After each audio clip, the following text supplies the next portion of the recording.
Mari ambil sikap doa yang baik. Ikutin Ibu berdoa. Lord Jesus, thank you for your blessing to us. Now we are going to study. Please bless us to understand the lessons. In the name of Jesus Christ we pray, amen. Oke, nah sekarang kita akan lanjutkan materi kita selanjutnya. Coba buka bukunya halaman 24. Perhatikan bukunya di halaman 24. Di sana masih berhubungan dengan pembelajaran sebelumnya tentang ciri-ciri makhluk hidup. Kalau kemarin kita sudah belajar tentang kalau manusia itu bergerak, makhluk hidup itu bergerak, makhluk itu bernafas, terus peka terhadap rangsangan dan sebagainya. Di sini kita perhatikan dari gambar-gambar yang ada di aktivitas pertama. Kita akan menyebutkan kira-kira apa ciri-ciri dari gambar tersebut. Contoh, yang pertama, perhatikan gambar pertama itu kira-kira ada gambar apa? Coba yang belum buka halamannya boleh buka bukunya halaman 24. Perhatikan, di gambar pertama itu ada gambar kucing. Kucing terus ada apa lagi ya? Ada anaknya. Ini artinya bahwa kalau makhluk hidup itu berkembang biak. Jadi yang di anak-anak di rumah boleh tulis ya. Ciri-ciri makhluk hidup yang di gambar pertama itu menunjukkan bahwa makhluk hidup itu dapat berkembang biak. Kemudian gambar yang kedua, itu ada gambar apa ya? Itu ada gambar sayur atau tanaman. Terus ditaruh ke dalam mangkuk yang berisi air. Kira-kira itu merupakan ciri-ciri apa ya makhluk hidupnya ya? Kalau dari gambar tersebut kita dapat simpulkan bahwa ciri-ciri makhluk hidup yang kedua adalah bahwa makhluk hidup itu membutuhkan air. Ya, emang tumbuhan bisa makan juga, Miss? Bisa. Itulah tadi contohnya dari kalau tumbuh-tumbuhan itu melakukan fotosintesis. Dari mana? Dari sinar matahari. Terus dia membutuhkan makanan juga dari mana? Dari air, dari hujan, dari matahari.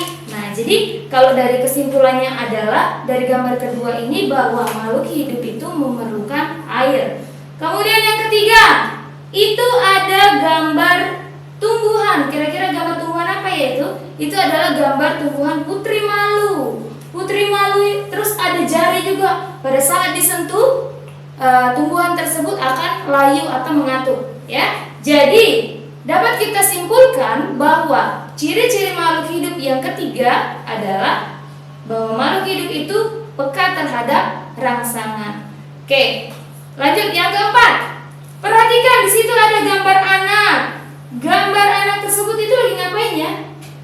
Lagi berlari. Wah, kalau lagi berlari yang kemarin apa yang Miss bilangnya? Kalau gerak ke kanan, gerak ke kiri berarti dapat kita simpulkan bahwa ciri-ciri makhluk itu bergerak. Kalau mantap baik itu namanya makhluk hidup atau benda mati. Contoh yang ini kemarin. Ini kira-kira makhluk hidup atau benda mati? Ini benda mati, bisa bergerak nggak? Nggak bisa, ya. Oke, kita lanjutkan. Jadi kesimpulan yang keempat bahwa ciri-ciri makhluk hidup itu dapat bergerak. Oke, yang kelima itu ada gambar tupai atau tikus ya. Nah, coba perhatikan gambarnya. Yang kelima, dia sedang ngapain itu? Sedang makan. Sudah ketebak. Berarti ciri-ciri makhluk hidup yang selanjutnya yang kelima adalah bahwa makhluk hidup itu membutuhkan makanan untuk tumbuh ya. Oke, paham sampai sini paham ya? Oke, kita lanjutkan lagi pelajaran kita selanjutnya di matematika. Perhatikan, buka bukunya di halaman ke-26. Di aktivitas 4 masih menyambung dengan pelajaran kemarin. Ini judulnya, penjumlahan tanpa menyimpan. Oke, contoh perhatikan bukunya. Contoh yang pertama itu ada soal nomor 1, hasilnya 8.600. Sekarang kita harus mencari berapa kedua angka bilangan dari hasil tersebut. Jadi yang pertama itu ada 3.300 ditambah 5.000. Yang kedua 3.500 ditambah 5.100. Ya. Jadi sekarang kita mencari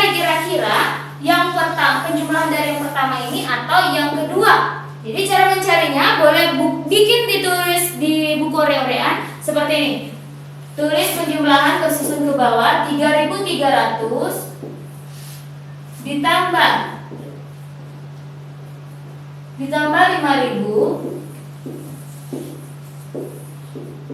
Nah, sekarang kita jumlahkan. 0 ditambah 0, 0. 0 ditambah 0, 0. 3 ditambah 0 itu 3. 3 ditambah 5, 8. Coba perhatikan. Kalau hasilnya tadi di soal nomor 1 itu 8.600. Terus kita cari yang pertama tadi, hasilnya 8.300. Apakah sama? Tidak. Sekarang kita cari, berarti ini bukan ya. Kita cari yang kedua. 3.500 ditambah 5.100. Coba kita cari hasilnya sama-sama. 0 ditambah 0, 0. 0 ditambah 0, 0. 5 ditambah 1, 6. 3 ditambah 5, 8. Coba perhatikan. 8.600 di bawah ini 8.600. Sama. Berarti artinya soal penjumlahan yang benar itu yang hasilnya 8.600 itu adalah yang ada di kotak kedua. Jadi anak-anak boleh kasih tanda seperti ini di sini. Boleh tanda kasih checklist atau centang ya. Sudah paham sampai sini? Oke, sekarang tugas kalian di rumah yang halaman 26 tadi, kalian kerjakan nomor 2 sampai dengan nomor 6. Ya, sudah paham ya? Kerjakan nomor 2, kemudian sampai nomor 6. Caranya boleh lihat dari papan tulis yang ini. Ya, oke. Selanjutnya kita lanjut ke materi selanjutnya, yaitu PPKN. Kita belajar tentang arti bersyukur.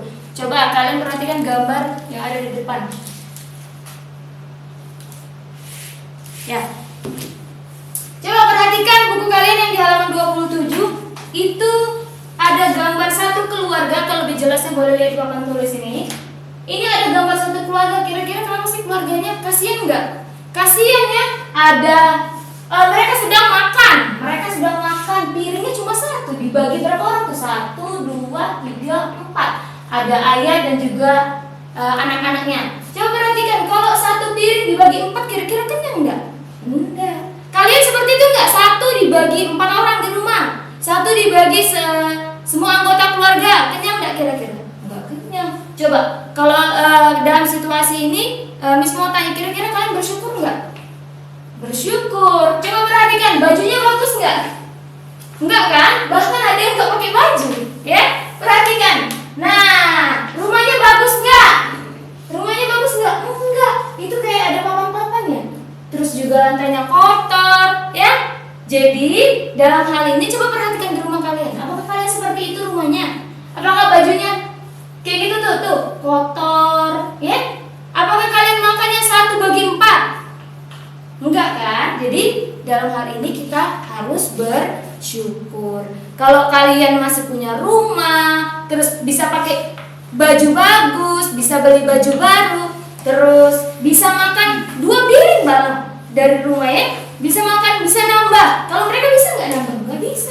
Berarti kita harus lebih bersyukur. Jadi setelah kalian mengamati gambar tersebut, perhatikan yang diminta di sini, tuliskan 5 cara kamu mensyukuri keadaanmu saat ini. Jadi nanti kalian tulis di rumah 5 cara. Bisa kasih jawabannya 1, misalkan cara kalian mensyukuri kalau lihat dari gambar ini mereka yang serba kekurangan. Contohnya adalah tidak membuang makanan atau menghabiskan makanan yang dibuat mama. Ya, paham? Oke, sekarang tugas kalian tulis 1-5 cara kalian mensyukuri keadaan kalian kalau dilihat dari situasi tersebut, ya. Jadi kita harus tetap bersyukur. Oke, sampai sini pembelajaran kita hari ini. Mari kita tutup dengan doa. Ambil sikap yang baik, ikutin ibu berdoa. Lord Jesus, thank you for your blessing to us, to our activities today. Now we are going to finish our study. In the name of Jesus Christ we pray, amen. Oke, selamat siang, tetap di rumah aja ya.